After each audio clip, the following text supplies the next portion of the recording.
ان طبیعتوں میں فرق ہوتا ہی ہے، مزاجوں میں فرق ہوتا ہی ہے، مزاجوں میں فرق ہوتا ہی ہے، طبیعتوں میں فرق ہوتا ہی ہے۔ خدا نخواستہ اتفاق ایسا ہوا کہ بن نہ پائی، اب ساری زندگی ایک دوسرے کے ساتھ رہنا اگر یہ ہوتا کتنا مشکل ہوتا۔ اب مزاج مل ہی نہیں رہا، نہ یہ اس کے ساتھ رہ سکتی ہے نہ یہ اس کے ساتھ رہ سکتا ہے، کوئی بننے کی شکل بھی نہیں ہے، تو شریعت نے اس کے لیے ایک حلال جائز راستہ بتایا ہے، اور لکھا ہے کہ جائز راستوں میں سب سے ناپسندیدہ بوجہ مجبوری جائز راستوں میں اور جائز طریقوں میں سب سے ناپسندیدہ طریقہ طلاق، اور اس طلاق کا طریقہ بھی بوجہ مجبوری کے جب شریعت نے اجازت دی تو اس کا طریقہ بھی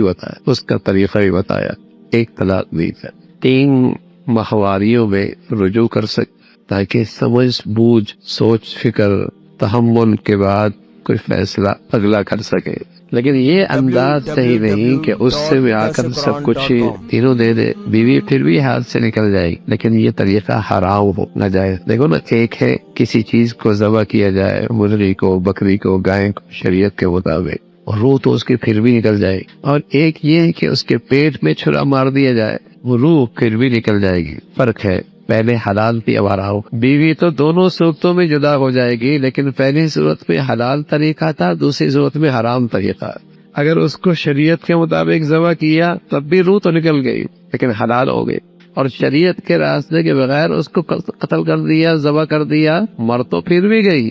لیکن اب حرام مری، تو شریعت کے مطابق طلاق دی، غیر شرعی طریقے سے طلاق دے دی، طلاق تو دونوں صورتوں میں ہو جائے گی، لیکن شرط یہ ہے کہ ایک حلال صورت اختیار کیا، ایک حرام طریقہ اختیار۔ تو فرمایا کہ اگر ایسا ہو جائے اور طلاق دینے کی نوبت آ جائے، اور طلاق بھی اس وقت نوبت آ جائے کہ جب اب تک خلوت ہی نہیں ہوئی، تعلق ہی نہیں ہوا، ہاتھ ہی نہیں لگایا، تو اب اس عورت پر عدت نہیں، اور بغیر عدت کے وہ اپنا دوسرا نکاح کر سکتی ہے، چونکہ